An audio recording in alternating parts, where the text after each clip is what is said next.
Good afternoon and welcome back to Imola. It is day 2 of our Finali Mondiali weekend, the culmination of the 2022 Corse Clienti season. And we have lots going on. We have more races of all continental series this afternoon. We have the overall Finali Mondiali tomorrow, and later tonight we will see the highly anticipated presentation of the Ferrari LMH, with which the Maranello manufacturer is going to make its return to the top class of the FIA World Endurance Championship from 2023. But there is more. The 296 GT3 is here in the paddock, so let's have a look at the future of Ferrari GT racing. This roaring beauty, from next year, this roaring beauty unveiled at the 24 Hours of Spa-Francorchamps last July will represent the future of the prancing horse in GT racing in sprint and endurance main motorsports events around the world. Taking the baton from the 488 GT3, this is the 296 GT3, which grew out of the 296 GTV, and there are many more numbers that have changed. It has a V6 engine, making it lighter and leaner, but very powerful at 600 brake horsepower with 710 Newton meters of torque. Intuitiveness, visibility and accessibility are critical to the development of the design, which refers back to vehicles such as the LM250 of 1963, offering the perfect combination between simplicity and functionality. There has been a great job done on the aerodynamics that has resulted in a 20% greater downforce compared to that of the 488 GT3. The chassis and build are not only sleek and aerodynamic, but more than ever they are user-friendly, perfect for racing, preparing, repairing and racing again for the longest and shortest races in the world. Coming up next, official Ferrari Competizione GT driver Andrea Bertolini is going to guide us through an onboard lap at Imola. This is what the drivers have to face at this racetrack.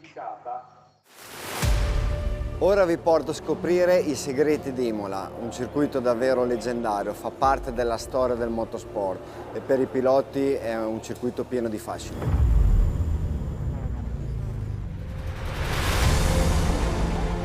Ok, qua ci stiamo lanciando per il nostro giro a Imola, una delle piste più importanti e storiche nel panorama internazionale del motorsport.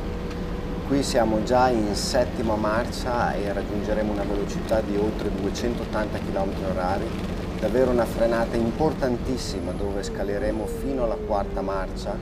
Quarta marcia e dobbiamo davvero danzare sui cordoli. Utilizziamo la quarta perché abbiamo a disposizione tanta coppia, tanta potenza del nostro motore, della 488.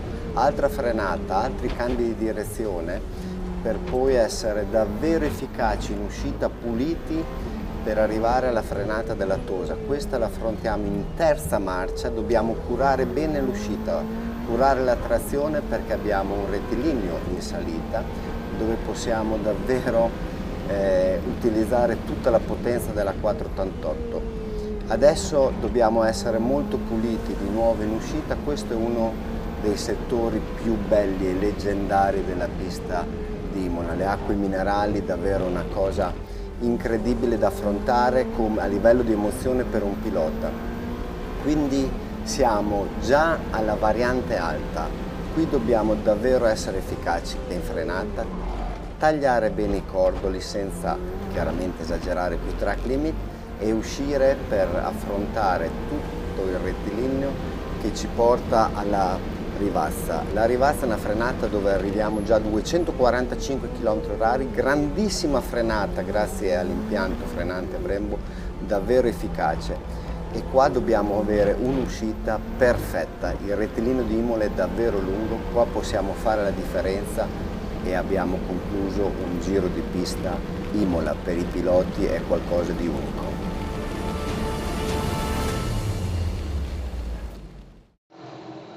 We knew that this track would deliver great action as we saw in the Trofeo Pirelli Europe and Asia Pacific race. This is what happened.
And after the race, a more relaxed Dorian Pin, now that she has a title in the bag. And an ecstatic Nicolo Rossi spoke to us in the Parc Fermé. Dorian, that was a very eventful race start, but you made the most of it. Yeah, competitive start. I mean, yeah, the lap was pretty. I mean, the first lap was pretty good, and then the pace was quite good also throughout the race. So very happy, and it's a good preparation for the Finali Mondiali. How are you feeling now that the title is in your bag? Yeah, for sure.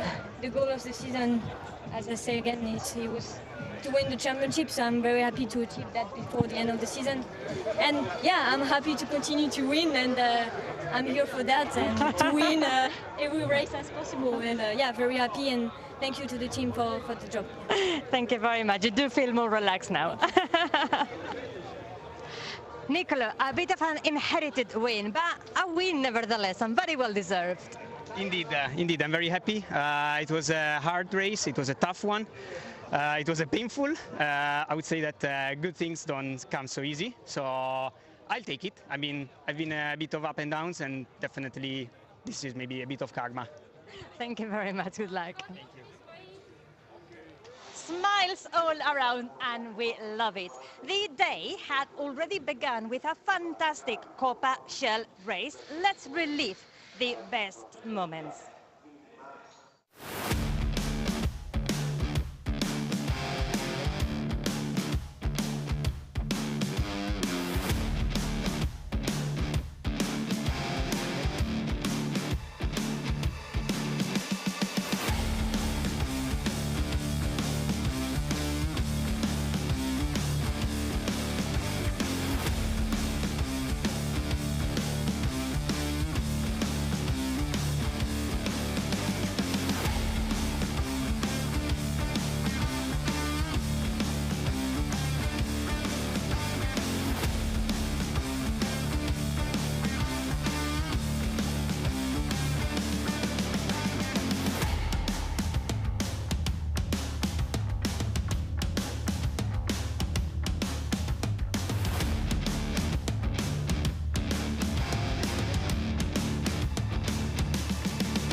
I love how honest and open our Copa Shell winner yesterday, Roman Seaman, is about how he used to doubt and not be confident about his own potential, and how he has turned things around is just impressive. This is what Roman and our Copa Shell winner, Peter Christensen, had to say after the race. Congratulations, Roman. You seem to be in complete control even after the safety car and the restart of the race. Tell us, how did things feel for you out there? I'm really happy and proud of me and team, because I was really, after our first testing days, I was not imagine that I can compare with the strongest guys here. The track is for me really very difficult to bring all the parts together. But we get done, and the pace was really strong as well after the safety car. I find again a power to push just for the last 3 laps, and yeah, we get it. Awesome job. I'm so happy. Thank you very much. Thank you. Difficult to believe that Peter here had not raced the car for a few months, because what a way of dominating pole and win. I'm surprised as everybody else. How was it for you? Amazing. It's nice to be back in the car, back on the track, back with the challenge again. So I missed it. And what was going through your mind during the race? How do you feel with the car? I felt the car actually good. I didn't have a chance to go to any testing, so I only came here 2 days ago. Haven't been here for many years at Imola, but the confidence grew, and just feeling like the car was driving itself. Fantastic. You make it sound easy. I'm sure it wasn't, though. No. Thank you very much. You're welcome. Thank you. The day continued unfinished with more drama in the Ferrari Challenge North America race. So much happened. The titles in Trofeo Pirelli and Trofeo Pirelli AM are still open. We will crown the champions for North America Trofeo Pirelli this afternoon. And if you missed yesterday's race, this is what happened.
None of the drama, however, interfered with Manny Franco's perfect pole to win race, and this is how he was feeling after crossing the finish line. Manny, so much drama happening behind you, but you kept your cool and you brought the victory home. Yeah, definitely excited. I'm happy about it. You know, it's hard to see what happens when you're up front, but I hope everyone's all right. But yeah, lots of drama, and I'm happy I kept it clean and brought home the victory. So. Thank you very much. Good luck for tomorrow. Oh, thank you. Now let's talk about tires. Depending on your attitude to them, they might be just black and round, as Kimi Raikkonen once famously said, or they can win you or lose you a race. Either way, as the only thing that connects the car to the ground, the tires are the most important component on a racing car. So let me take you behind the scenes at the Pirelli fitting area and find out what it really takes to put shoes on the prancing horses. We are now in the fitting area of Pirelli, the official tire supplier for Ferrari Challenge, where all tires for all track activities are prepared and fit on the wheels. Want to hear some numbers? For this Finali Mondiali, Pirelli has brought 4,800 tires between slicks and wets. A team of over 30 experts takes care of all the needs of teams and drivers. In particular, in this area, the tires are stored, carefully fit on the rim and then delivered to individual cars before action begins. The championship and Ferrari itself have a long-standing collaboration with Pirelli, which has been a partner and title sponsor of Ferrari Challenge since the very beginning back in 1993. For Ferrari Challenge, the tires are always developed in parallel with the car using virtual design technology to reduce the number of open-air test sessions for sustainability reasons. For the Ferrari 488 Challenge Evo, Pirelli has developed a complete new set of tires with particular attention to the materials and structure of the front tire to optimize the car's aerodynamics. The science and technology and innovation behind every single aspect of Ferrari Challenge is just impressive. Now you should be fully prepared for today's program. Remember, we have again 3 races this afternoon, so fasten your seatbelt, get ready for high-speed action and join me very soon on the grid.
Hello everyone, a very good afternoon to you. Welcome to Imola.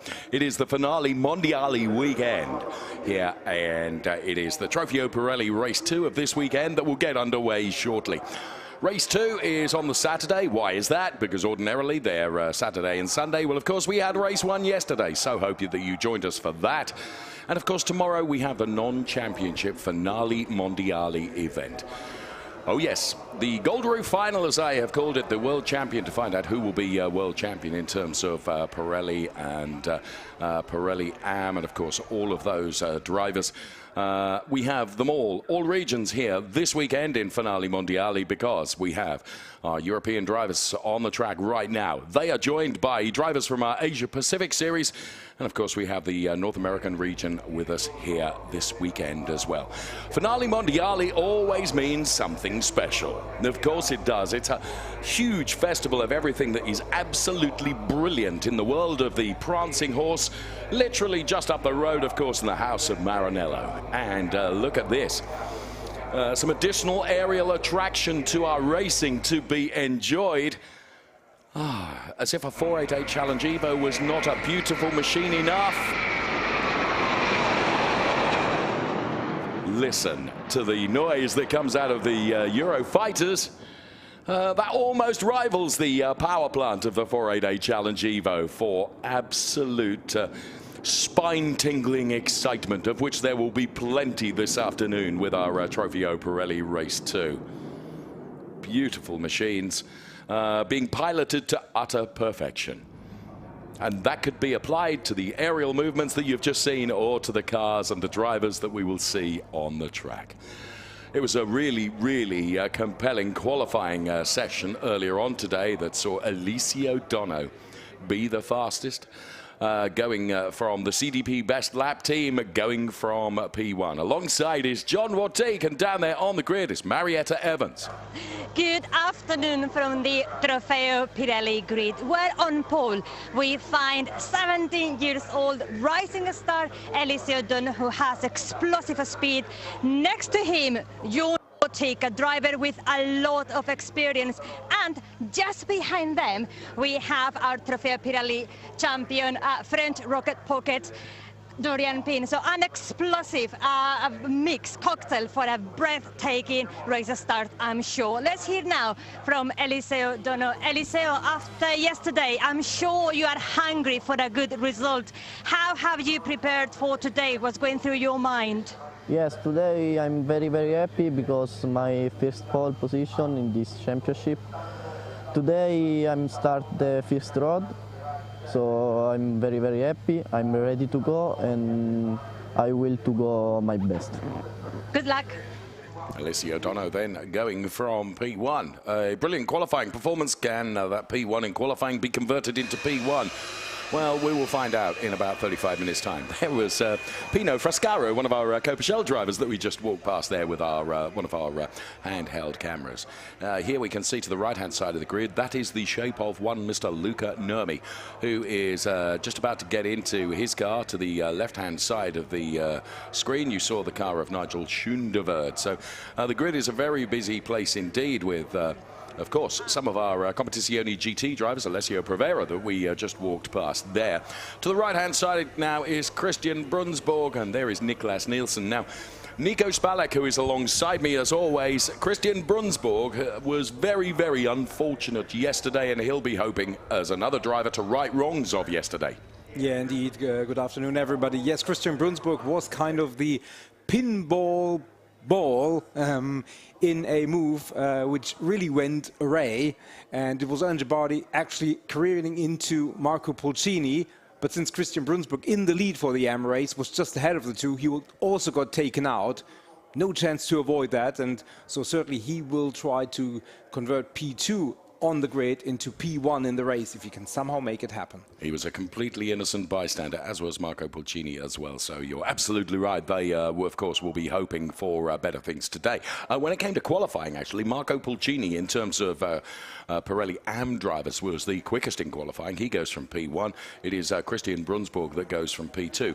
Allow me to give you the information that will enable you to follow who is who and in which category. If it's a Pirelli driver, they are covered by a red sunstrip across the top of the windscreen. Actually, that's really important today because it is gloriously sunny and maybe 24, 25 degrees. So red sunstrip for our Pirelli drivers. For our Pirelli AM drivers, they have a white sunstrip across the top of the windscreen. And then, of course, as I mentioned earlier on, we have our drivers from the Asia Pacific series as well. Yellow sunstrip for the Asia Pacific Shell drivers, and it is a white sunstrip for the Pirelli AM drivers from Asia Pacific. And for Shell AM drivers from Asia Pacific, it's a black sunstrip across the top of the windscreen. Please please follow on us at Ferrari Racers. Indeed, be part of the social media and become part of the wonderful prancing horse family of Ferrari. I was 1 degree out. I said I reckon it's about 25 degrees. It's 24 degrees, the air temperature. The track temperature is 32 degrees, Nico. Just a little flutter of wind of no more than 2 kilometers per hour velocity. Perfect conditions, especially late in October. What better setting for this Ferrari World Finals? And there is Dorian Penn. She's already locked up the Ferrari Trofeo Pirelli Championship in Europe, and this is the track where they will do battle. Indeed, Sector 1 contains all the turns from 1 through to 6, and you can see that the first chicane, the Variante Tamburello, comes along very, very quickly from the start. Once you exit the second chicane into turn 6, you then find yourself in Tosa. Turn 7, begin climbing up through turns 8 and 9, downhill through turn 10, which of course is the Acqua Minerale, very, very famous, before you start climbing once again towards the Variante Alta, which during our track walk yesterday, we found that the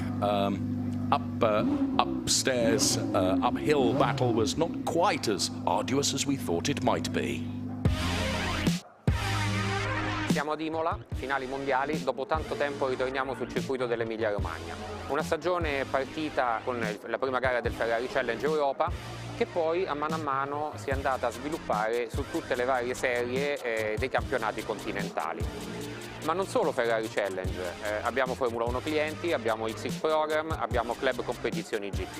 Il Ferrari Challenge è partito con una cinquantina di macchine e siamo qui alle finali mondiali con oltre 60 vetture solo per la serie Europa. Per quanto riguarda invece il programma XX e il programma F1 clienti, che come tutti i nostri clienti, i nostri appassionati sanno, vanno di pari passo, siamo stati negli Stati Uniti, siamo stati in tutte le piste più importanti in Europa e dunque possiamo dire che anche lì c'è stato un crescendo di partecipazioni. Abbiamo circa una sessantina di macchine, che è il record di tutte le finali mondiali della Ferrari.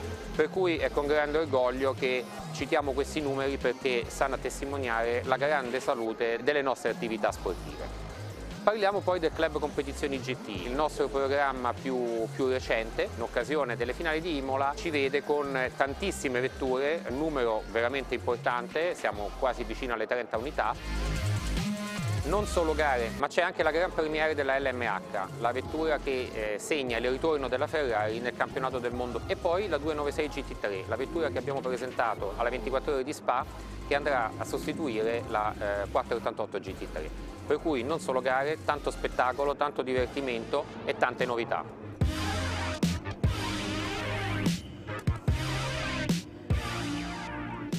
Mr. Antonello Coletta, then head of Attività Sportive GT, and a fine man illustrating just the heritage of the 30 years of the Ferrari Challenge. Of course, we celebrate our anniversary year this year for 30 years, but not only that, everything else that happens in the world of Ferrari in GT racing and all the Corsa Clienti programs as well.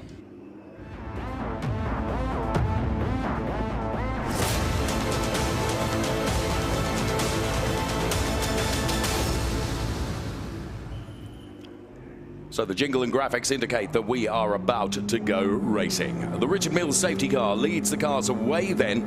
And here is the grid in full, which is my pleasure to bring you. Eliseo Dono going from pole position. John Wartique, very good qualifying. He goes from P2 on the grid. Dorian Penn, the Trofeo Pirelli champion, is going from P3 with Thomas Neubauer right alongside, completing the second row of our grid for Trofeo Pirelli. Adrian Sutil and Nicolo Marinangeli, they go from P5 and P6 for Go Motorsport and CDP. And then to the fourth row of the grid, where we find the best of the AM drivers. They are Marco Pulcini and Christian Brudensburg, going from P7 and P8.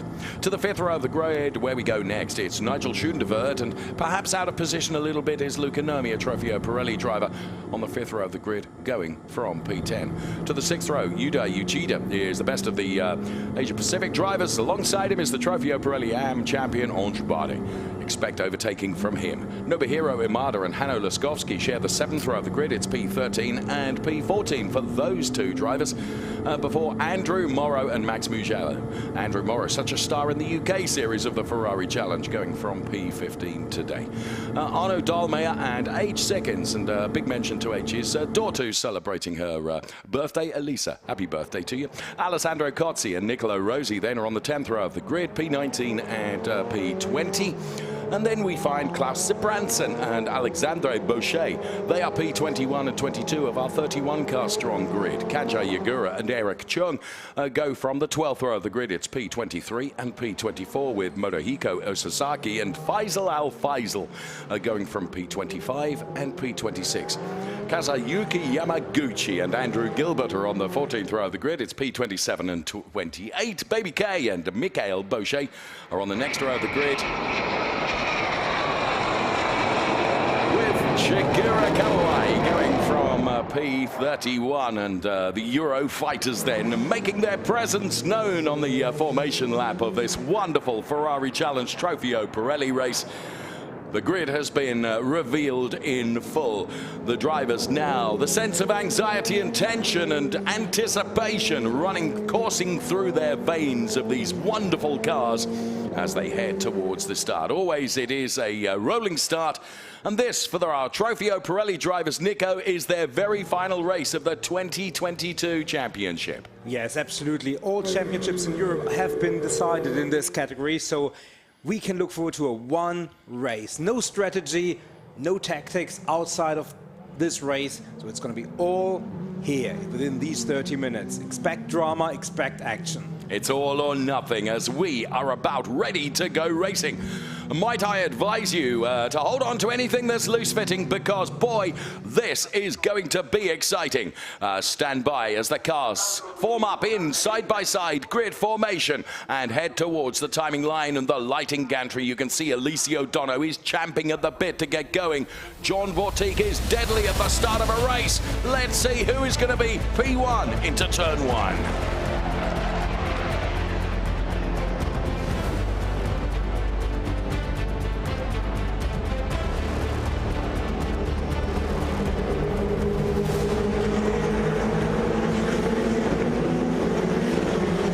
Maximum crank. Let's go racing. Brilliant start from Alessio Dono. Brilliant start also from John Vortique, who was able to match the pace. Here is Thomas Neubauer trying to position himself perfectly. Alessio Dono goes into turn number 1 with P1. John Vortique behind. Then it is Thomas Neubauer being hounded by Dorian Penn. We can see one car out into the gravel. Thomas Neubauer taking to the grass, and Dorian Penn goes by to pick up P2. Went by John Vortique and Thomas Neubauer in one slam dunk of an overtake move. Brilliant stuff from Dorian Penn. Here comes Thomas Neubauer to the inside of John Vortique. He has to take to the curbs and the grass to try and avoid contact with the FML D2P driver. So it is Alessio Dono who's trying to make haste his escape up the road ahead of Dorian Penn. Then it's John Vortique and Thomas Neubauer who are arguing over P3. And then it's Adrian Sutil who is running in P5. But already you can see that Alessio Dono has picked up something of a comfort margin. And look at these two absolutely flying here as Adrian Sutil goes by John Vortique now.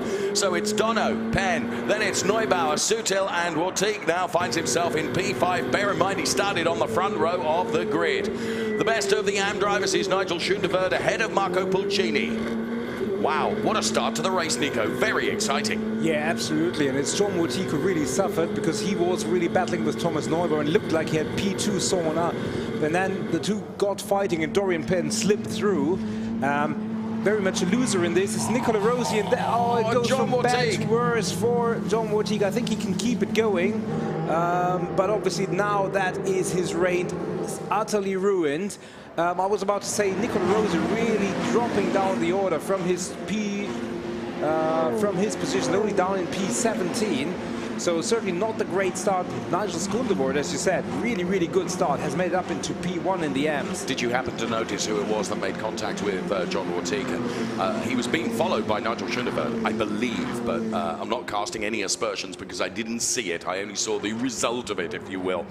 And by dint of there being a big gap there, but who knows, doubtless we will get a replay of that. But what we do know is that for the likes of John Wartika, absolute disaster for him, because he has had to pull into the pit lane, and yes, we will see that if he comes out again now.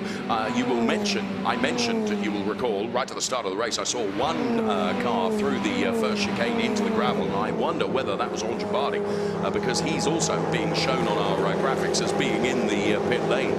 So the incident involving cars number 89 and 26. So I called it correctly. It was Nigel Skundervoort. That is under investigation by race control, and that is a great pity for John Wartika. He's okay. Big thumbs up. I mean, I have to say, as a racing driver, Nico, he is a truly lovely gentleman, isn't he? And as you can see, he's perfectly all right. He's out of the car. It's a racing incident, and he takes it on the chin, and of course he will do his level best to battle for the world final race tomorrow. Yeah, probably a little bit upset and frustrated potentially, but certainly that will all go away when the world final race is on tomorrow. But we focus on what's happening on the track, and there is plenty of action as Luca Nomi tries to get on terms with the Uchida car in front of him. Certainly wants to get past the Asia Pacific driver and try and chase the other Pirelli drivers ahead of him. First of all, Marianne Jelly right before it. Drive-through penalty. Correctly, and that was a quick and swift decision.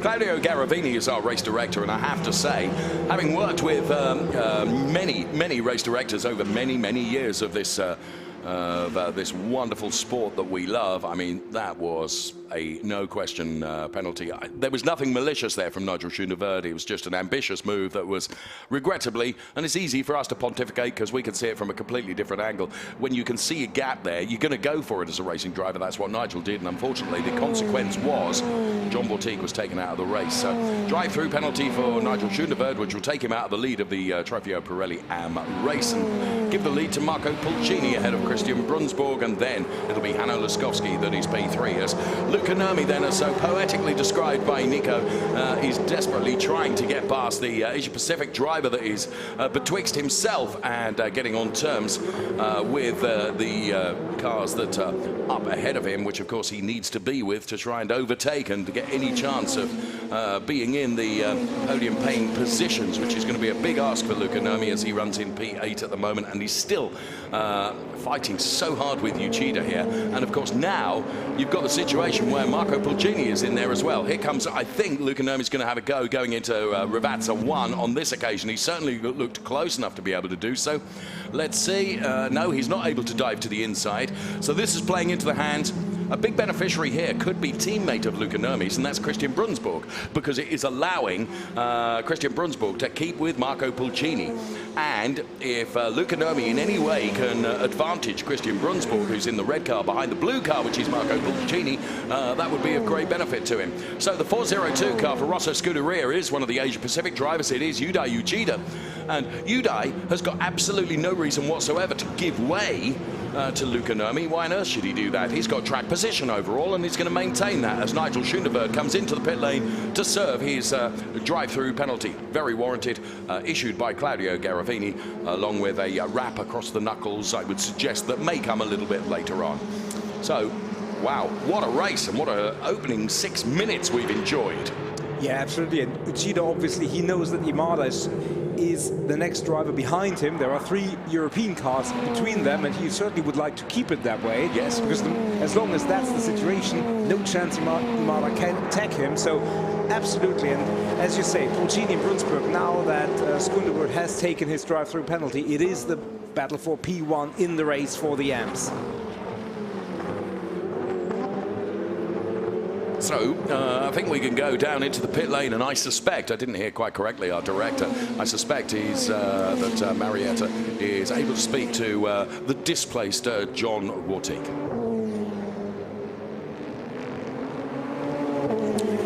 or maybe not. So it's Alessio Dono from Dorian Pin and Thomas Neubauer ahead of the AM drivers, Marco Pulcini and Christian Brunsberg, and then we see Hanno Laskowski in a podium position, and still Luca Nurmi is doing his level best to get by Uchida here, and you can see the seesaw effect in terms of the timings between both of the drivers, that at the moment there's nothing that Luca Nurmi can do. So let's try. This is take 2, and down in the pit lane is Marietta with, we believe, John Vortig. Well, you get 2 chances, you're not getting a third. So, Alessio Dono leading from Dorian Penn and Thomas Neubauer. Then it is Marco Pulcini and Christian Brunsberg and Hanno Laskowski for the AM drivers. So Luca Nurmi pushing very, very hard. What is the effect of this? He can see that the top 5 Trofeo Pirelli drivers, Nico, are just escaping up the road, aren't they? And any opportunity he's got to try and get on terms with them is being diminished by lap by lap by lap. Yeah, absolutely. He essentially has to hope for a safety car, which will bring everybody back together, because the gap is really, really opening up. Talking about the gap, Alessio Dono leads by 1.4 seconds, and the two have broken away from Thomas Neubauer, who's another 3.5 seconds further adrift. So the top 2 are really a little bit on their own, as we can see the battle. And there is Dorian Pin running in P2. Oh, and Dorian Penn choosing to just dip a couple of wheels into the gravel, Nico. And here is Adrian Sutil, and there you can see the effect of the gravel being percolated, if you will, from the ground into the visibility of Adrian Sutil. It didn't impact or affect him as we stay on board with him now, and he gets just a little bit closer to Thomas Neubauer now. Thomas Neubauer running in that final podium place. It's P3 for Thomas Neubauer, but we are on board with the former Formula 1 star driving for Go Motorsport. That is Adrian Sutil. So Alessio Dono doing a very, very good job. And I have to say, Nico, 2.1 seconds ahead of Dorian Penn, the Scuderia Nicky Iron Lynx driver. And may I remind you, Trofeo Pirelli champion, is a fantastic, fantastic performance from Alessio Dono. Doing very well indeed. So, there is Adrian Sutil. We run a 2-shot on Adrian Sutil, so you can see him inside the cockpit of the car, and you can see every movement that Adrian Sutil makes and how it translates to him getting a bit closer to Thomas Neubauer. We are at about a third of the distance of the race, and the Trofeo Pirelli cars have really broken away from the rest of the pack. There is no question about that. And the man that has broken away the best is Alessio Dono. Absolutely driving really, really well, and managing to maintain that 2.3 second margin from Dorian Penn. You can see that Adrian Sutil is doing everything he can to try and get on terms with Thomas Neubauer. If he could take a podium out of this race, I think he would be pretty thrilled with that. Yeah, definitely. But you can see the gap between the two is seesawing a little bit, but it's not significantly coming down for the time being. So Adrian Sutil certainly knows how to preserve his tires and will certainly try and have a chance, but he's not going to overdrive the car to get close, but then have nothing left in his Pirelli P0s to attack. So he has to be really smart about that, and he knows that he's got 19.5 minutes remaining to do the job, because realistically, getting on terms with the top 2, unless there is a safety car, is probably too tall an order. Nicola Rossi making progress, having climbed up to P15, which is P6 in class for Europe. So slowly making up ground after a pretty forgettable qualifying, I think it's fair to say. Yes, I think it is fair to say. Well done. So Alessandro Cozzi, Arno Dahlmeier and Nicola Rossi then the battle for P6 in Trofeo Pirelli AM, and we saw Alessandro Cozzi making his way to the car just before we made up our way to the broadcast centre here in Imola. And there you can see Luca Nurmi is remaining in that P8 position, sorry, P7 position overall. It's P6 within class, and he's still not able to find a way past Yuda Uchida, the Rosso Scuderia driver from the Asia Pacific Series, and Luca Nurmi and Marco Pulcini and Christian Brunsberg just running into the gravel a little bit there and impacting the visibility of those cars that are driving behind. So, where are we at? Alessio Dono, P1. Dorian Penn is P2. And then it is Thomas Neubauer that is P3. For the Asia-Pacific drivers, it's Yuda Uchida who is leading. He's running P6 overall, and we've got a car in the gravel there, and that is one of the Asia-Pacific drivers. And where that car is situated, Nico, for sure, I think that is probably going to propose and propagate a safety car. So that car is just too close to the tarmac to be able to get away with that with wave double yellows, particularly as it looked like the car was not moving at all. If you can get away under your own steam, it's a whole different ball game. And yeah, sure enough, just as I say it, the safety car has been called for. That is a real disadvantage, if I may say, to Alicia O'Donnell. Yeah, definitely. I think it was the Baby K car, if I caught that correctly, among the dust that was kicked up. But, you know, everybody getting closer together and trying to get on the inside. It was no touch. It was the use of those sausage curbs, and we were saying, weren't we, that the driver's really aggressive over those sausage curbs, and Baby K was slightly misplaced here in terms of trajectory, and then trying to undercut the 521 car ahead meant that he ends up in the gravel. So this is a great opportunity potentially to Dorian Penn, because all of a sudden the huge margin that Alicia O'Donnell had built up, and I say huge, it was when you consider you're being chased down by Dorian Penn, who is the Trofeo Pirelli champion. All of a sudden, all the advantage he had has been neutralized and gone away. Let's take a look at the replay of the start then, as the cars all headed up towards turn number 1 in the first chicane. There you can see there's a huge grid of cars, and actually it was a brilliant start from Alicia O'Donnell, and then John Mortigue was always on the back foot from that moment on, wasn't he? He was being attacked by Thomas Neubauer. I think that was Ange Bardi that was going through the gravel that you could see there. And there, Adrian Sutil. That wasn't gravel, that was a lock-up from someone ahead, and there's Ange Bardi making his way through the gravel then, and that unfortunately not the way he would want to start the last race in the 2022 season ahead of the World Finals, of course. And we think Ange Bardi actually retired the car at that point and took it back into the pit lane.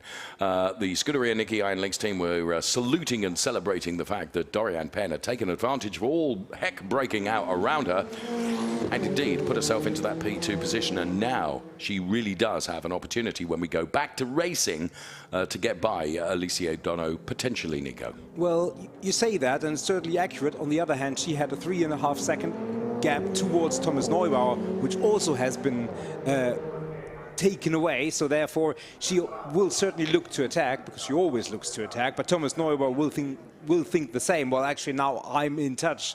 I'm right behind Dorian Penn, and I will try to get that P2. So for her, it's kind of advantage and disadvantage at the very same time. 6 of one, half a dozen of the other, possibly, would be the expression to use. Luca Nurmi will also be rubbing his hands with invisible soap in anticipation that perhaps from the safety car restart he will be able to get by Yuda Uchida, who he had been stuck behind, because it's nothing to do with Yuda Uchida being problematic to him, other than being problematic in terms of the pace he had. There was just no way that Luca Nurmi could overtake him. Simple. No, absolutely. And Uchida really driving a very impressive race thus far. Marco Pulcini, Christian Brunsberg, back-to-back for P1 and P2 in the AMS for Europe. So that's going to be drama, potentially. So I hope that after this lap we will be able to go back racing. Well, I have to say that the recovery team here at Imola works so quickly. I'm sure that will be the case. They have, when they've had to recover cars, Nico, they have done it with efficiency, and it's been done very quickly indeed. So we hope that's the case on this occasion. No indication yet that they, just as I say that, literally just as I say that, the safety car is coming in this lap. We see it on our screen, then we see it on your screen, and it is, well, it's almost like I'm a Paul Daniels-like magician. Amazing. Like that, not a lot. 14 minutes remaining, so when this lap is concluded, maybe we'll have 12 more minutes to do racing. Convert that to laps for me. Come on, you are absolutely brilliant when it comes to your Excel spreadsheets. How many laps are we going to get? 8, possibly? 7, I think. Fair. What do I know? that poor man alongside me has had to put up with me all season long, and we have such a fantastic time, because how can you not have a fantastic time when you're talking about this wonderful racing from the Ferrari Challenge? So Thomas Neubauer is very vigorously weaving from side to side to generate some temperature into the tyres. What they do, and we don't necessarily see it all the time, is they go hard on the brakes, because of course the temperature that's generated from the braking is dissipated through the rims out onto the Pirelli tyres, and that of course affords a maintenance of some temperature into those tyres, particularly for the second half of the race, where tyre degradation, because the tyres have been put through a lot over the first half of the race, Nico. Yeah, definitely. And you will see that now the safety car will peel off and get up the road, and Alessio Donno will be able to control it and determine when he will go. And it's up to Dorian Pin to determine when, or to try and anticipate that, yes, and everybody else behind. And that's always very, very difficult, because you're hovering. What Alessio Donno is not allowed to do is accelerate and then decelerate, accelerate and decelerate. You're not allowed to do that. Once you've decided to give it 100%, you have to stay at 100%, and Alessio Donno goes for it now through Ravazza 2. I think Dorian Penn has anticipated it quite well, perhaps better so than Thomas Neubauer, if I'm honest with you. But I don't think Alessio is under threat from Dorian Penn, unless she's going to be the king of the late breakers going into turn number 1, because the gap between the two is too much. She is taking a look at the inside line, but she's not close enough. Nothing like close enough. If anything, Thomas Neubauer gets a second wind, if you will, and gets a little bit closer. So through the chicane they come then, and Luca Nurmi, I'm afraid to say, did not make an opportunity, or did not use the opportunity, I should say, to get by Yuda Uchida. So Yuda Uchida maintains his position. So we're on board with Adrian Sutil, who equally didn't get as close to Thomas Neubauer as perhaps he would have liked to have done. So a safety car restart, which promised little, actually didn't deliver any of the drama that you and I were hoping for, if I'm honest. Yeah, that's true. Imada has made it past Max Mugelli, and that puts him a little bit closer to the Uchida car, but that was pretty much everything that happened here right away. But we've still got 11.5 minutes, and it's certainly going to be on the minds of all the drivers to close that gap and make their move. As we said, championship decisions have been made, so it's not about tactics and preserving points. It's really about getting the best position you can today. So it's Nicolo Marinangeli who is after Adrian Sutil now, and Yuda Uchida then is the next car in the order, and then it is Luca Nurmi. And there you can see Marco Pulcini and Christian Brunsburg, as we were saying, they're fighting for the honours in terms of Trofeo Pirelli Am in Europe. And they are ahead of Hanno Laskowski, who is P3. Incidentally, we were at dinner in the same restaurant as Hanno Laskowski last night. Car number 66 is exceeding track limits at turn 9. Nothing wrong with that, you might say. Well, there is, because it's his final warning, and it is Luca Nurmi who's been warned for the final time about exceeding track limits at turn number 9. And when you get your final warning, Nico, the next track limits excursion that comes carries with it a fairly heavy price, because normally it's a 10-second time penalty. Yeah, 5 was 10, it depends on race control, but certainly it is a time penalty that you incur, and that certainly means that whatever small benefit you might have gained out of extending or exceeding the track limits certainly is penalized several times over. So certainly something you definitely want to avoid as we ride on board with Adrian Sutil. Oftentimes, it has to be said that those track limits excursions, certainly towards the end of the race and in the final half of the race, as there you can see, is that Nicolo Rossi attacking Alessandro Cozzi here. In the second part of the race, Nico, some of those track limits, they can be excused because the tyre degradation is such that, you know, the tyre does not afford you the same grip as it did right at the start of the race. Now, of course, you should make adjustments according to that by taking your foot off the accelerator a little bit. That is perhaps the most alien thought a racing driver could have. Yeah, definitely, but it is exactly the rationale that race control will have to, and kind of has to apply there, because you have to be in control of your car. And there is Nicolo Rossi, who tries to go on the inside of the AC car, as we saw Hanno Laskowski go through the turn ahead of them, or Arno Dahlmeier rather. There is Adrian Sutil. I think he's a little bit closer to Thomas Neubauer now. Well, I've just been looking at the sector times, and Adrian Sutil is quicker in certain sectors than Thomas Neubauer. So that means that that is going to be very, very interesting. Now, Nicolo Rossi, if he could get by Arno Dahlmeier and find himself close to Hanno Laskowski, that would give him a potential of a podium, wouldn't it? But that is, he's got a couple of cars, well, more than 2 cars to overtake to get into that position. Nicolo Rossi, of course, was victorious yesterday, and here, if proof were needed that Adrian Sutil is getting closer to Thomas Neubauer, it's actually really, really visible now and visual, as you can see. So he is chasing down the Charles Possi Courage driver now. Adrian Sutil then fancying another trip to the podium in Ferrari Challenge, and Thomas Neubauer was a little bit wayward on the entry to that turn, but it does give him a good exit of the turn.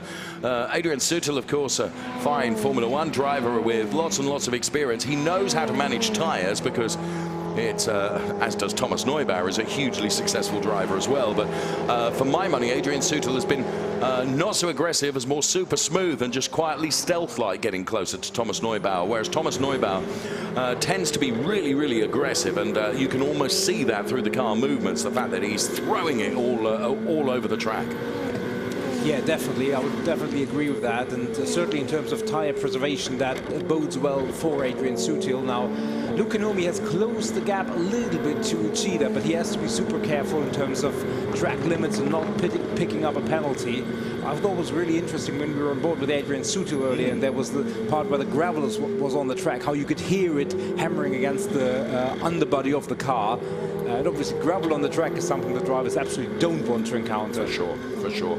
It's really interesting when at the end of the race, as I sometimes make my walk down through the pit lane, I kid you not, the drivers have got vacuum cleaners out there to take the gravel away from the underside of the car, because of course, you know, once the gravel is stored in there, not only is it irritating in terms of rattling, but of course it can come out on, and you know, if it comes out the front of the car, and it can actually impact the rear of the car. So now going through the gravel there and distributing quite a lot of it across the track, which is perhaps not what's needed, is Nobuhiro Imada. So Nobuhiro Imada then making his way through the chicane in a perhaps less than straight line, and then the number 500 car of Kanji Yugura in strife as well, in going around and a complete 360 and actually pointing in the right direction. Now, thankfully, he will be able to get that car going once again from there. We're into the final 6¼ minutes of this race. Where has the time gone? There you can see the 3 cars of Hanno Laskowski, then it's Arno Dahlmeier, and then it is Nicolo Rossi. And they're having a really good fight in class here, and Arno Dahlmeier at the moment is still able to show a clean pair of heels to Nicolo Rossi, who's chasing him in the black and green car. It's a different livery for Nicolo Rossi this weekend as he chases down. He was on the top step of the podium yesterday, and here comes Adrian Sutil, who's turning the wick up against Thomas Neubauer. Now, this is for the final podium place in terms of Trofeo Pirelli drivers. Now, Adrian Sutil's first year in the Ferrari Challenge, he would like to end it by being on the podium.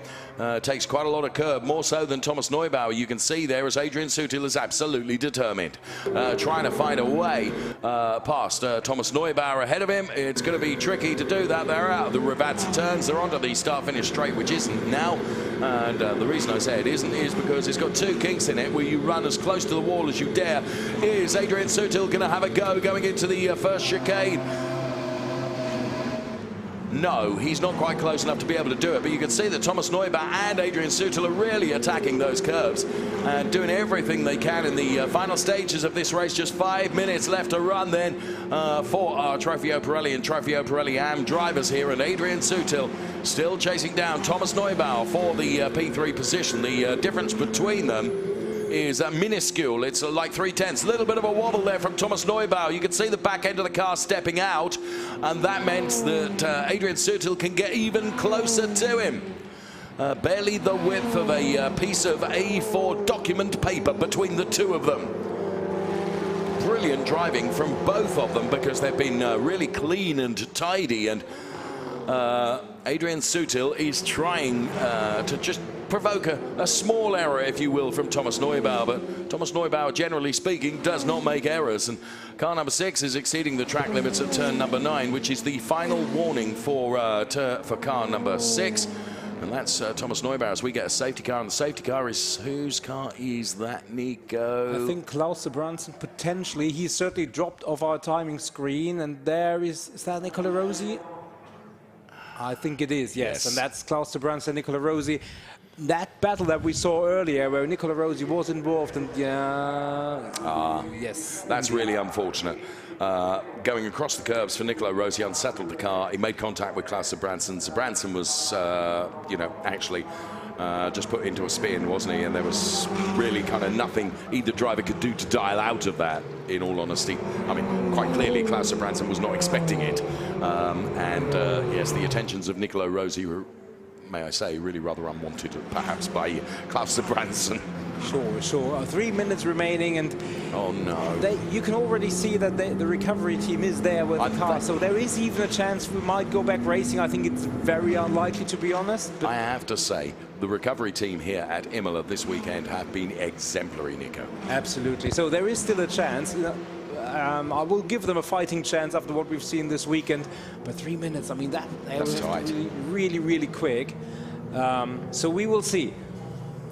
In the meantime, what it does, it aligns Dorian Penn with another chance to get to Alicia Dono.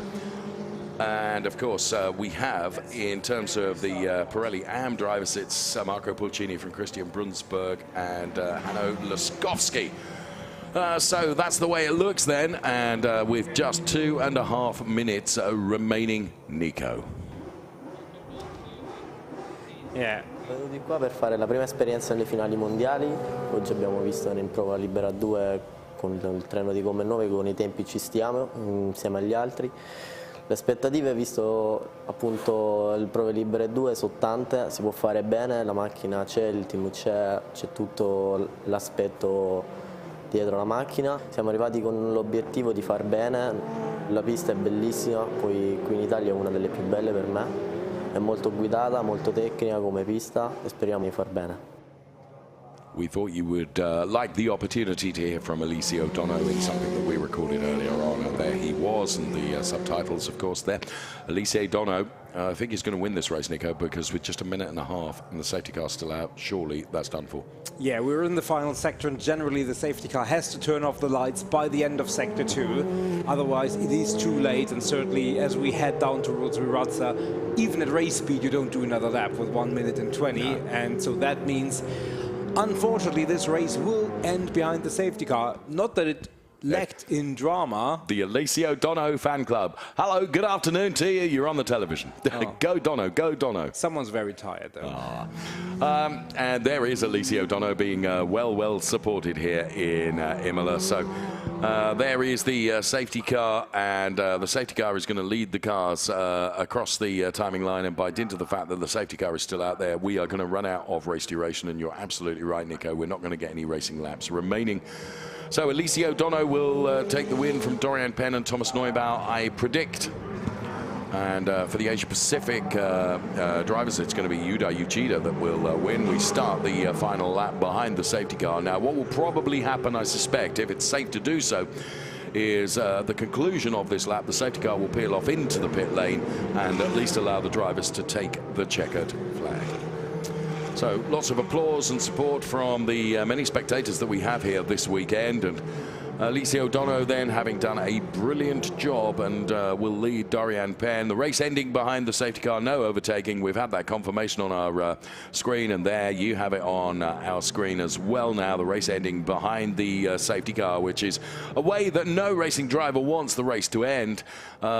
And I have to say, perhaps the most frustrated people about that will be the likes of Dorian Penn and potentially Christian Brunsberg, who might feel that they just had, with another safety car, another bite of the cherry at trying to advance their positions from P2 to P1 in their respective classes, but it was always going to be a tall order. Yeah, just one more restart, please. One more restart. But no, unfortunately not. It's going to be interesting if there will be any consequence for Nicola Rossi following that incident.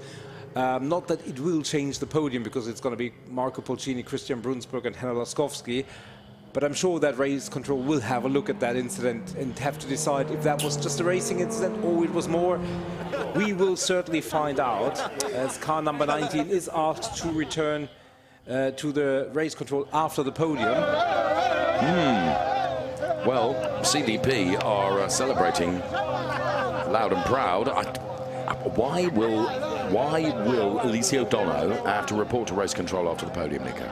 Well, I don't know, but certainly since it's after the podium, I expect that there is no reason that would change the race result. It's probably for some innocuous reason that I was reading too much into, so I apologise for that.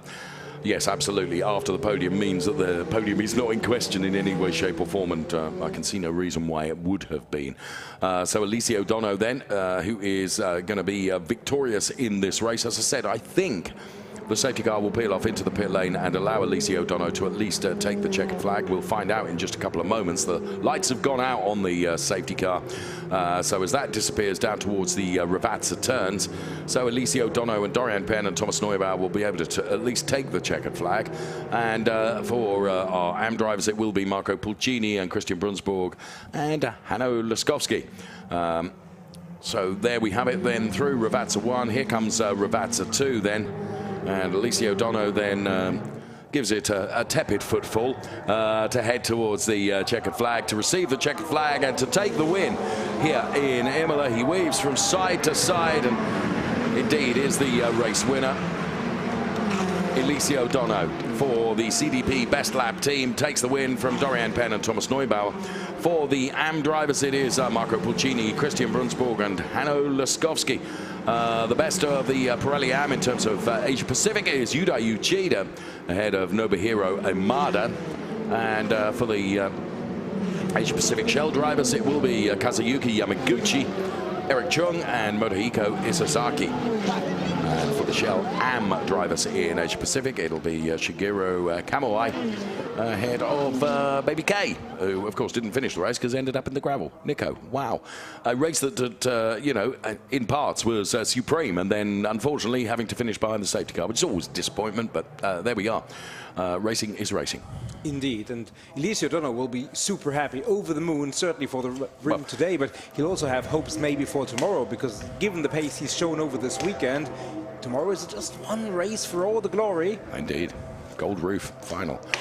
If he's half as happy as his supporters are, he'll be jolly happy, because they have been very, very vibrant in terms of their celebrations. And well done to Dorian Penn, who I have to say has been a remarkable driver all season long. Of course, she would have liked to have finished her championship-winning season with a win, but it wasn't to be. It's going to be a P2. Alicia O'Donnell, Dorian Penn and Thomas Neubauer, then the top three. Those are the drivers you'll see on the podium, ahead of Adrian Sutil, Nicola Marinangeli, Luca Nurmi, Max Mugelli and John Watique, of course, not classified. He was taken out of the race fairly early on. So that is our classification for Trofeo Pirelli. Of course, we'll bring you the Trofeo Pirelli AM classification in just a moment as well, which will be the likes of Marco Pulcini and Christian Brunsborg and Hanno Laskowski taking the 1, 2, 3 with Arno Dahlmeier. Nicola Rossi at the moment retains that P5 position. I wonder whether race control will take a look at that and consider that a racing incident. Alessandro Cozzi, and then a great showing from Andrew Morrow from the UK, who takes P9 in class, and then the rest of the order, as you can see.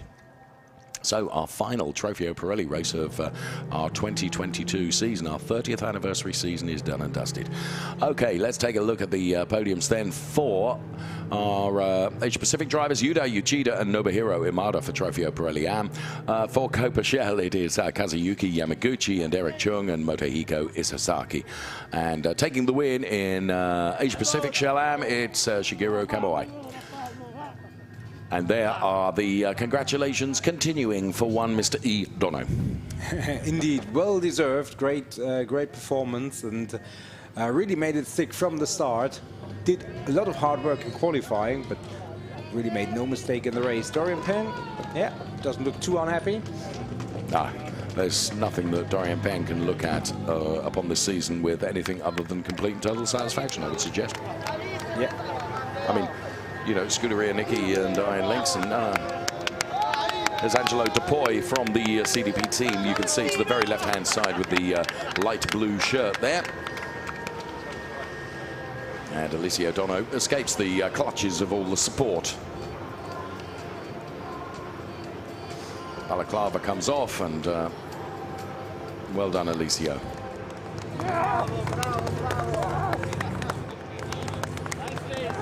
So congratulations for Asia Pacific as well. Drivers very, very happy indeed. And you can see one of our official photographers there, Roberto Viva, as we take a look at the pit show now from Ferrari Challenge.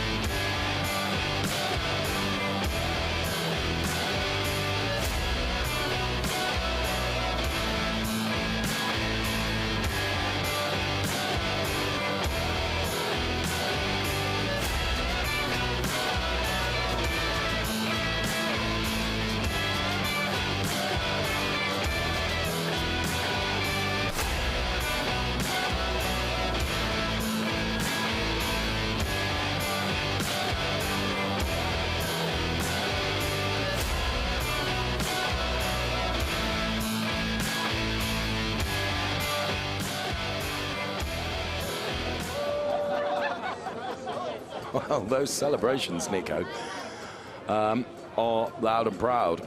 That's for sure. Elise O'Donoghue then victorious. And there's Marco Pulcini. Now, it's really, really good for him to see him on the top step of the podium, Nico, particularly after what happened to him in Mugello. Yeah, it's absolutely. Pulcini and Brunsberg, yesterday's victims, 1 and 2 today.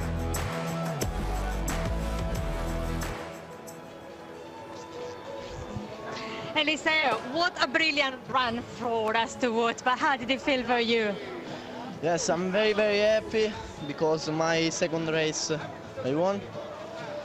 I thanks infinity my team for the work, my family, my friend. The race is very, very difficult, but I won more, and I focus for tomorrow for the world final, and so I love Ferrari. You have not even done a full season and you got 2 victories, poles, amazing overtakings. Did you expect to do so well so quickly? It's very, very difficult to win the world final because the gap the drivers is very, very small. But I will to go my best. Thank you very much. Good luck. Thank you, Elise O'Donoghue. How you feeling, Nico? Excited after that? Enjoy these highlights.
Marco, if anybody deserved to win today, it was you. We're also happy to see you. Yeah, thank you so much. I really appreciate it.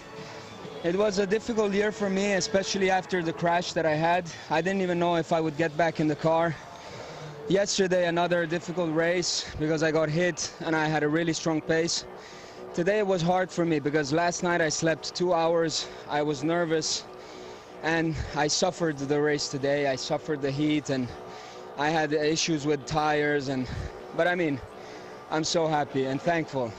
So much deserved. Yeah. Thank you very much. Thank you so much. Thank you. Well done, Marco Pulcini then, and similar duration of sleep to that I had. Actually, that's a complete and total fib because I slept very well last night. Best progress was made by Max Mugelli in Trofeo Pirelli and by Nicola Rossi in the Trofeo Pirelli AM drivers. Who were the fastest through the speed trap? Well, it was Max Mugelli for Trofeo Pirelli, and it was Hanno Laskowski who was even quicker for Trofeo Pirelli Am. Look at that, 273.5 kilometers per hour through the speed trap. Not unlike the pace that Nico and I were illustrating as we walked the track in the very dark conditions of last night. We're going to be heading up to the podium next, and we look forward to the podiums and seeing Alicia Dono on the top step.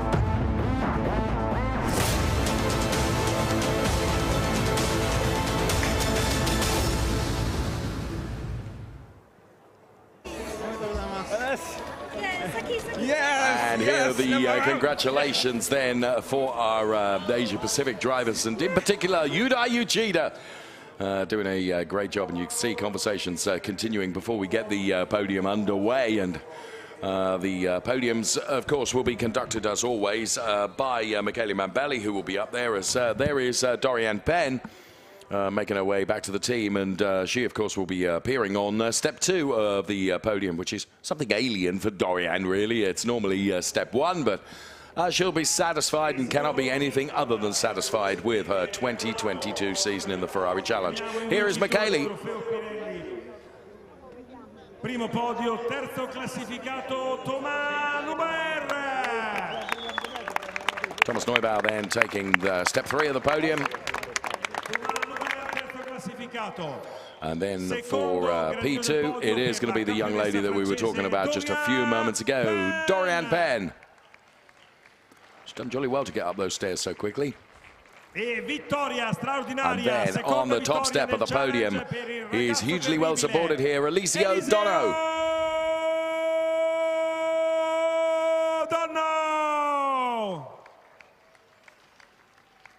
Inno nazionale.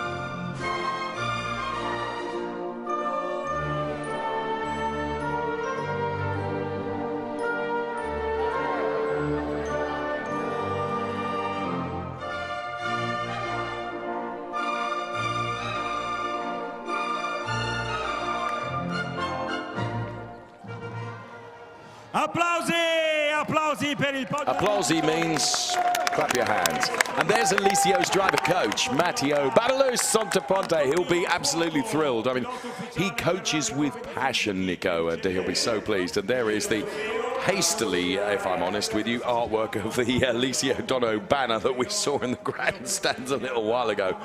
Substance beat style. All right, all right. And trophy presentations being made right now then. And there you can see Thomas Neubauer in receipt of the P3 trophy. And here comes Doriane Penn to receive the P2 trophy. And for Doriane Penn, very unusual. Of course, she has been on the top step of the podium. And Alicia Dono then receiving the... Invito Antonio a restare qui vicino al podio. Chiamiamo Lucio Vergani, Pirelli Motorsport Manager, che consegna il trofeo Pirelli. Luca Vergani is here as well.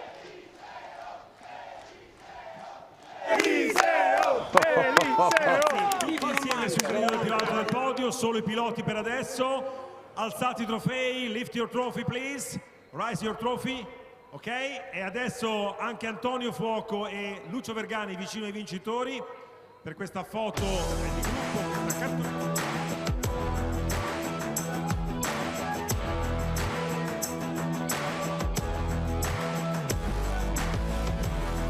So Antonio Fuoco from our stable of fantastic Competizione GT drivers making the trophy presentations to Thomas Neubauer, to this young lady, Doriane Penn, and of course to our race winner, Alicia Dono. Well done, Antonio. Fine driver and a really nice young guy to talk to as well. That's Antonio Fuoco and Alicia Dono. Let me just clarify that.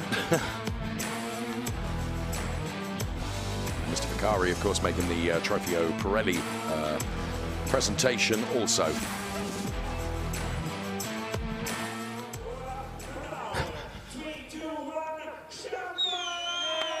And it's time for the champagne. We miss out on that because we have to look at the Drivers' Championship points. Darn.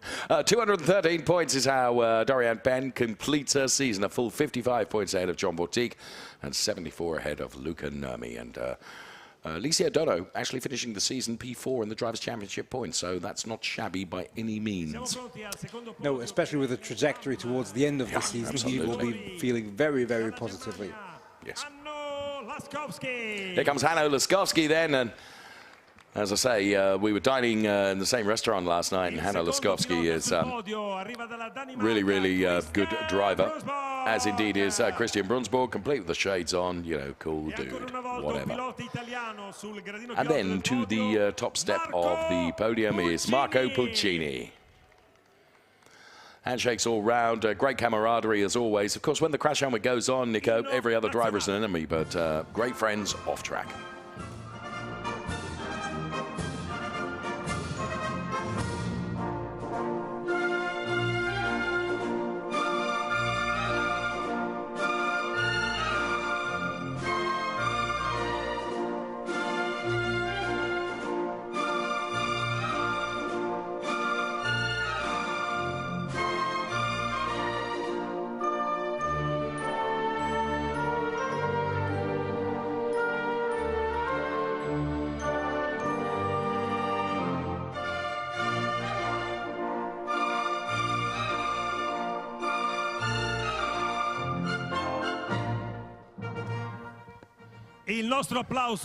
So the national anthem fades out then, and we stand by for trophy presentations to come here to Imola. Michele Mambelli, there he is, sent a shot, and Miguel Molina, I think it is, that he's going to make the trophy presentations. If I've got that wrong, I'm in trouble. Oh, thank goodness for that. It's Miguel. He makes the trophy presentation first of all to Hanno Laskowski. Christian Brunsborg in receipt of his trophy for P2. And then on the top step of the podium, and I have to say it is richly deserved, it is Marco Pulcini. Many congratulations as the podiums are held aloft with some pride by respective drivers. Lucio Vergani is here from Pirelli, of course. And there's Marco's father. And the Pirelli trophy is awarded as well. Miguel Molina and Mr. Vicari will join the photographs as the drivers get together on the top step of the podium. Actually, Mr. Vicari and Mr. Molina are keeping well out of the way of the champagne spraying. Top three drivers, Hanno Laskowski for Riller and Schnauk Zevio Racing, Trofeo Pirelli and P3.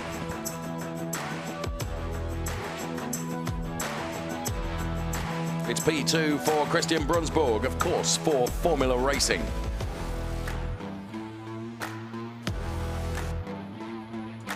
And taking the win for Altea Motors, it is Marco Pulcini.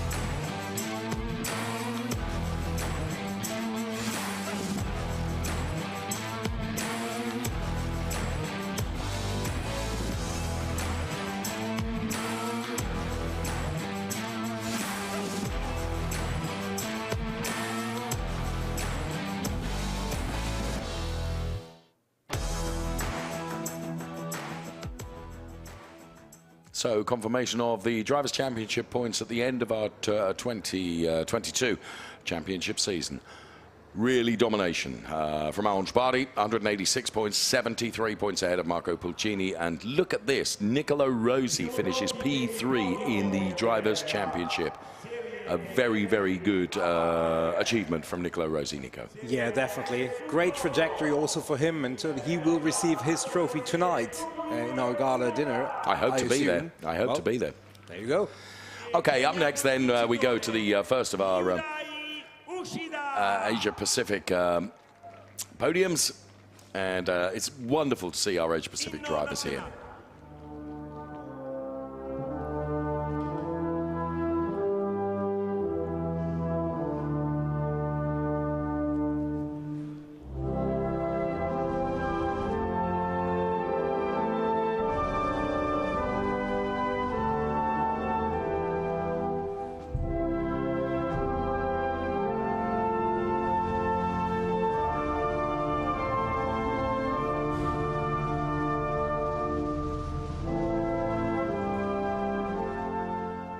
Yuda Uchida and Nobuhiro Imada for the Asia-Pacific Trofeo Pirelli AM podiums. Who is trophy presentation this time around? One Mr. A. Fuoco. Antonio to his friends, making the trophy presentations to our Asia-Pacific Trofeo Pirelli AM drivers. Richly deserved. And the trophy's held aloft. Head of Commercial Motorsport Pirelli, Davide De Lorenzi, Davide De Lorenzi is here to make the Pirelli trophy presentation. And there we have it. Photographs are taken. Okay, photos and picture from Imola Circuit. And picture from Imola Circuit. Here we can see the cars, then Yuda Uchida, or the car of Yuda Uchida for Rosso Scudiera, who takes the top step in that Trofeo Pirelli AM podium. Absolutely, great race. Keeping Luke Nobi behind him, that's quite an achievement. It is. Absolutely great consistent racing by Uchida. Really impressive, I think. As is the champagne celebrations, if I'm honest. The pinpoint accuracy with the aim there was wonderful. Reminds me of a commercial I saw recently. So the Asia-Pacific drivers then, they leave the podium and the Richard Mill banner there. During our track walk, we didn't seem to have managed to get over that bridge, on account of the fact it's not a bridge. It is, but I thought it was a bridge, and it isn't. It is merely a lighting gantry, isn't it, Nico? And Nico had to put me right as I was looking for the stairs up to the bridge. There isn't any stairs, Dave. You fool. Would never say that, but good to see so many happy people here in pit lane and in the paddock as we get to our Coppa Shell podium. So P3 it is Motohiko Isasaka and Eric Chung, and we are thrilled to see Eric Chung back racing. He of course races in Asia Pacific and also Europe as well. And here comes Kazuyuki Yamaguchi onto the top step of the podium. Well done to all of the drivers.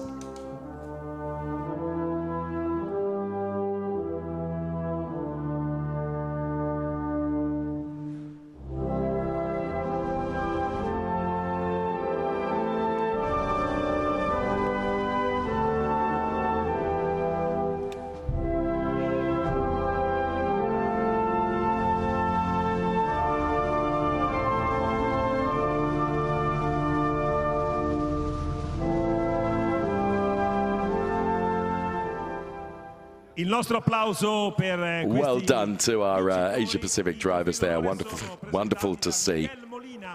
It's Miguel Molina now who's going to make the trophy presentations. First of all, to our P3 driver. Well done to Motohiko Isasaki. And taking P2, Eric Chung. By goodness me, he's got a lot of trophies to his racing career, and richly deserved. And Kazuyuki Yamaguchi, who's on the top step of the podium, receives another race winner's trophy. Well done indeed to our Shell drivers in Trofeo Pirelli for Asia Pacific. He, of course, receives 2 trophies. And there he's pretty happy about that. Miguel Molina then doing the trophy presentations. All the drivers will get together. Come on, Eric. Don't forget your trophy, friend. Lift your trophy, rise your trophy. Lift or rise your trophies. Either will do. And here is the Kazuyuki Yamaguchi car for Cornes Osaka.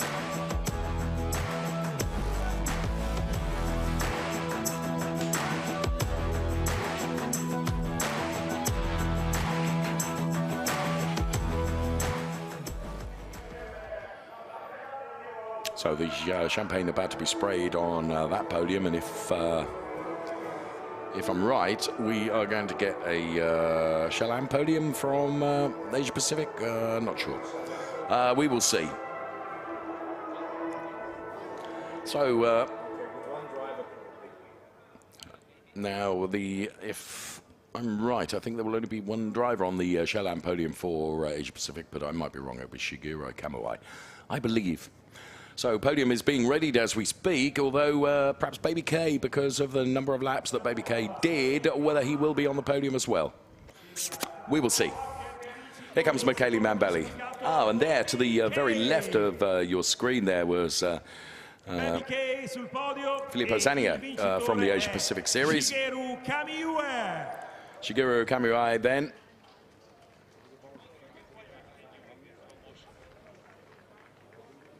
Inno nazionale.